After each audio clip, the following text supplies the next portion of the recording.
بسم اللہ الرحمن الرحیم اللہم صلی علی سیدنا و مولانا محمد وعلی آل سیدنا و مولانا محمد مبارک وسلم۔ میرے راہ ہدایت کے ناظرین و سامعین، بخاری شریف کی حدیث مبارکہ جس کو حضرت ابی موسیٰ رضی اللہ تعالیٰ عنہ روایت کرتے ہیں کہ لوگوں نے پوچھا یا رسول اللہ صلی اللہ تعالیٰ علیہ وسلم کون سا اسلام افضل ہے؟ تو نبی پاک صلی اللہ تعالیٰ وسلم نے فرمایا کہ وہ جس مسلمان کی زبان اور ہاتھ سے دوسرے مسلمان محفوظ رہیں۔ یہ بخاری شریف کی حدیث مبارکہ۔ اب اس حدیث مبارکہ میں بہترین اسلام کے حوالے سے گفتگو کی گئی ہے۔ پوچھا گیا ہے، اس میں ایمان کی بات نہیں کی گئی کیونکہ ایمان کا تعلق دل کے ساتھ ہے۔ اس حدیث مبارکہ کی روشنی میں ہم ان دو چیزوں کے حوالے سے گفتگو کریں گے۔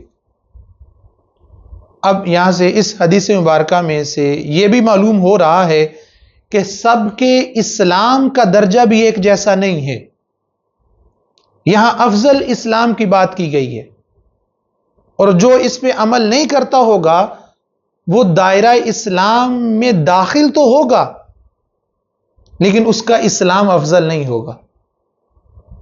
یہ بنیادی بات اس میں یاد رکھیے گا۔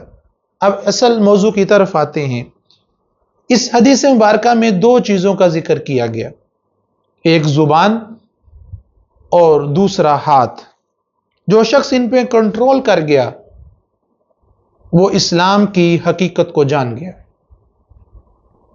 بابا جی سرکار سے عرض کی کہ حضور کیا وجہ ہے کہ ان دو چیزوں کا ذکر کیا گیا، اس کے علاوہ کسی اور جسم کے عضو کا ذکر نہیں کیا گیا؟ بابا جی سرکار نے فرمایا، بیٹا اللہ تعالیٰ نے اپنے محبوب کو جو کلام عطا کیا نا وہ بھی معجزہ ہے۔ آپ صلی اللہ علیہ وسلم کا بولنا بھی معجزہ۔ آپ صلی اللہ علیہ وسلم کے ایک ایک لفظ میں اتنی وسعت ہے کہ قیامت تک ساری مخلوق بھی اس کی تشریح کرتی رہے نا پھر بھی اس کی گہرائی تک نہیں جا سکتے۔ اس میں کیا کیا معارف ہیں کسی کو علم بھی نہیں ہوگا۔ اب اس حدیث مبارکہ کی طرف آؤ۔ اس میں کلام مختصر ہے لیکن حقیقت یہ ہے کہ سارا اسلام ان دو لفظوں میں بند ہے۔ وہی سرکار نے فرمایا، بیٹا اسلام سلامتی والا دین ہے، یہ کسی پر کسی قسم کا ظلم کرنے کی اجازت نہیں دیتا۔ جب تک دائرہ اسلام میں داخل ہونے والے سے صرف انسان ہی نہیں تمام مخلوقات محفوظ نہیں ہے تو وہ مسلمان نہیں ہے۔ بڑی توجہ طلب بات۔ اب زبان پر ہی بات کر لو۔ بابا سرکار نے فرمایا اس کی آفات پہ نظر ڈالو اور اس کی تخلیق پر غور کرو تو حقیقت کھل جائے گی۔ بابا سرکار نے فرمایا کہ انسان کی پہچان اس کے کلام سے ہوتی ہے۔ خدائے وحدہ لا شریک نے بھی اپنی بات مخلوق تک پہنچانے کے لیے زبان کا ہی انتخاب کیا۔ اپنی بات اپنے بندوں تک پہنچانے کے لیے انبیاء کرام کا انتخاب کیا، اور سارے انبیاء اور سلسلہ انبیاء کی آخری کڑی ہمارے آقا و مولا حضرت سیدنا محمد رسول اللہ صلی اللہ علیہ وسلم ہیں، اور ان کے بارے میں اللہ قرآن میں ارشاد فرماتا ہے کہ وَمَا يَنْتِقُ عَنِ الْهَوَىٰ إِنْ هُوَ إِلَّا وَحْيٌ يُوحَىٰ، کہ وہ کوئی بات اپنی خواہش سے نہیں کرتے مگر وہی بولتے ہیں جو ان کی طرف وحی کیا جاتا ہے۔ اپنی مرضی اور خواہش سے تو بات ہی نہیں کرتے بلکہ آپ صلی اللہ تعالی وسلم وہی فرماتے ہیں، وہی کہتے ہیں، اور آپ کی زبان اقدس سے وہی نکلتا ہے جو رب چاہ رہا ہوتا ہے، اس کی منشا اور مرضی ہوتی ہے۔ تو اس سے پتہ چلتا ہے کہ زبان مصطفیٰ پر خدا بول رہا ہے۔ اور ایک جگہ سورہ رحمان میں وہ کہتا ہے خلق الانسان علمہ البیان، انسان کو پیدا کیا، اسے بیان سکھایا، یعنی اس نے انسان کی تخلیق کی اور بیان کا علم عطا کیا۔ مطلب یہ کہ وہ گفتگو کرے اور اس کی مخلوق کو وہ کچھ عطا کرے جو اسے ملا ہے، یعنی وہ اسرار، وہ رموز جو اس کو مالک نے عطا کیے، وہ زبان کے ذریعے اس کی مخلوق کو بیان کرے۔ بابا سرکار نے فرمایا بیٹا غور کرو، زبان پر زیادہ زور کیوں دیا گیا؟ عرض کی حضور آپ ہی بہتر جانتے، آپ ہی ارشاد فرمائے۔ بابا سرکار نے فرمایا اس لیے کہ انسان کو اس نے اپنا نائب اور خلیفہ بنایا، اور دوسرا جو اس کا دشمن ہے، انسان کا دشمن شیطان اور نفس جو اس کی مخالفت کرتا ہے، وہ اس کو ہدایت کے راہ سے روکنے کے لیے جد و جہد کرتا ہے، کوشش کرتا ہے اور سر دڑ کی بازی لگا دیتا ہے۔ اب انسان کی پہچان کیسے ہوگی کہ وہ کس کا نمائندہ ہے، کس کا ترجمان ہے، کس کی ترجمانی کر رہا ہے؟ کیا وہ رحمان کی ترجمانی کر رہا ہے یا نفس اور شیطان کی ترجمانی کر رہا ہے؟ تو اس ترجمانی کا اظہار کہ وہ کس کا بندہ بن کر بندگی کی راہ پہ چل رہا ہے یا وہ حیوانیت کی طرف جا رہا ہے، تو اس کی گفتگو سے پتہ چلے گا، اور گفتگو زبان سے کی جاتی ہے۔ اس لیے تو میرے مولا نے فرمایا کہ آپ کے قول مبارک ہے کہ کلام کرو تاکہ تم پہچانے جاؤ، تمہاری پہچان ہو کہ تم کس کے نمائندہ ہو، کس کی ترجمانی کر رہے ہو۔ اگرچہ مطلب اب دیکھیں نا، اللہ تبارک و تعالی وجود ہے اس کا لیکن وجود سے پاک ہے، موجود ہے لیکن وجود سے پاک ہے، اور دوسرا جو نفس ہے وہ اس کا بھی وجود ہے کہیں نہ کہیں، لیکن وہ ہمیں اس کا وجود نظر نہیں آتا۔ تو پھر اب اظہار کیسے ہوگا؟ ان جو بے وجود ہیں ان کا اظہار کیسے ہوگا اس کائنات میں؟ وہ ظاہری بات اس بندے کے ذریعے ہوگا، اور بندے کے ذریعے کیسے ہوگا؟ اس کی زبان سے ہوگا، کہ وہ اب دیکھنا ہے کہ وہ کس کی بولی بول رہا ہے۔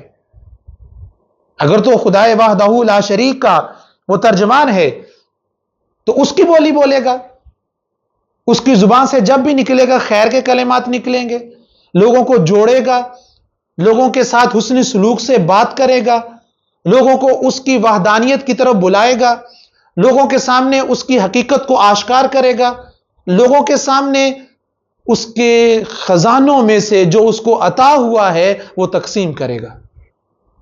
اور وہ کیسے کرے گا؟ زبان کے ذریعے، الفاظ کے ذریعے، اور یہی اس کے اظہار کی ایک بہترین صورت ہے۔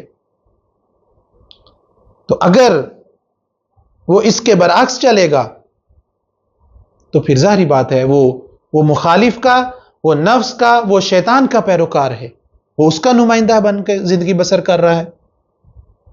اسی لیے حضرت اقبال نے بھی ایک طرف بڑا خوبصورت اشارہ کیا کہ ظاہری بات ہے اس کے بیان سے جب پتہ چلے گا وہ کس کا نمائندہ ہے۔ اگر تو وحدہ لا شریک کا نمائندہ ہے تو اس کی طرف حضرت اقبال اشارہ کرتے ہیں، خدائے لم یزل کا دست قدرت تو زباں تو ہے، خدائے لم یزل کا دست قدرت تو زباں تو ہے، یقین پیدا کر اے غافل کے مغلوب گماں تو ہے۔ انسان اپنے مالک کا حقیقی ترجمان نہیں بن رہا، جس طرح دنیاوی بادشاہوں نے اپنی بات کو بیان کرنے کے لیے ترجمان رکھے ہوتے ہیں، یہاں پر اللہ تعالیٰ بندے کو اپنا ترجمان بنا رہا ہے۔ اس رحمان اور رحیم کا کوئی ترجمان بننے کے لیے تیار نہیں ہے، اور دنیاوی لوگوں کے جھوٹے ترجمان بننے کے لیے سر توڑ کوشش کرتے ہیں۔ ترجمان تو وہی بنے گا نا جس کو اس مالک کی، اپنے مالک کی خبر ہوگی، اس کی پہچان ہوگی، اس کے بارے میں آگاہی ہوگی، اس کے نظام قدرت کو جانتا ہوگا، لیکن اس بارے میں ہماری توجہ ہی نہیں ہے۔ ایک اور جگہ حضرت اقبال نے غفلت میں ڈوبے ہوئے انسان کو کہتے ہوئے کہا کہ بندہ خدا تو راز کن فقاں ہے، اپنی آنکھوں پہ عیاں ہو جا۔ تو راز کن فکا ہے اپنی آنکھوں پہ عیاں ہو جا، خودی کا رازداں ہو جا، خدا کا ترجمہ ہو جا۔ لیکن ہم ایسا کرنے کے لیے تیار نہیں، ہم ایسا بننے کے لیے تیار نہیں ہیں، اور ایسا بننے کے لیے خود کو بدلنا پڑے گا، حقیقت کی طرف سفر کرنا پڑے گا، نفس کو ذلیل کرنا پڑے گا، کیونکہ جو جس کا نمائندہ ہے پھر اس کے اندر اپنے اصل کی خوبیوں کا پایا جانا لازم ہوتا ہے۔ اگر خود اصل سے جدا ہوگا، اس کی روش سے الگ زندگی بسر کر رہا ہوگا، تو پھر کوئی بھی اس کو اس کا ترجمان یا خلیفہ یا نائب نہیں کہے گا۔ نواز سرکار نے فرمایا بیٹا میرے حضور کی امت پر مہربانی دیکھو، کرم دیکھو، شفقت اور عنایت دیکھو، کتنے رحیم اور مہربان ہیں کہ کس طرح آسانی کے ساتھ بندے کو خدا کے ساتھ جوڑ رہے ہیں، کہ اپنی زبان کو وہ درست کر لے، ہر قسم کی گفتگو، وہ جو لغو گفتگو ہے اس سے کنارہ کش ہو جائے تو خدا کا ترجمان ہو جائے گا۔ یہ ترجمان وہ ہے جو اللہ تعالیٰ کا ہے۔ کتنا خوبصورت اور کتنا آسان راستہ ہے، جس کی ذات تک بھلائی اور خیر اور نیکی پھیلے گی تو پھر وہ خدا کا ترجمان ہے۔ یہ تصویر کا ایک رخ ہے، اور معاشرے میں دیکھو کتنے لوگ اس کی ترجمانی کر رہے ہیں۔ کیا میں اگر خود کو اس حدیث کے آئینے میں تولوں تو میں اپنی گفتگو سے اندازہ لگاؤں گا کہ میں کس کی ترجمانی کر رہا ہوں۔ میرے ناظرین و سامعین، یہ سوال آپ کے لیے چھوڑے جا رہا ہوں کہ اپنی گفتگو کا تجزیہ کرو، اپنے بولنے کو دیکھو کہ آپ کیا بول رہے ہو اور کس کی ترجمانی کر رہے ہو۔ کیا واقعی اس خدائے لم یزل کے ترجمان ہو؟ تو پھر تمہاری زبان سے جب بھی جو بھی نکلے گا خیر نکلے گا۔ اللہ ہمیں اس کی سمجھ عطا فرمائے، آمین۔ والسلام علیکم ورحمۃ اللہ وبرکاتہ۔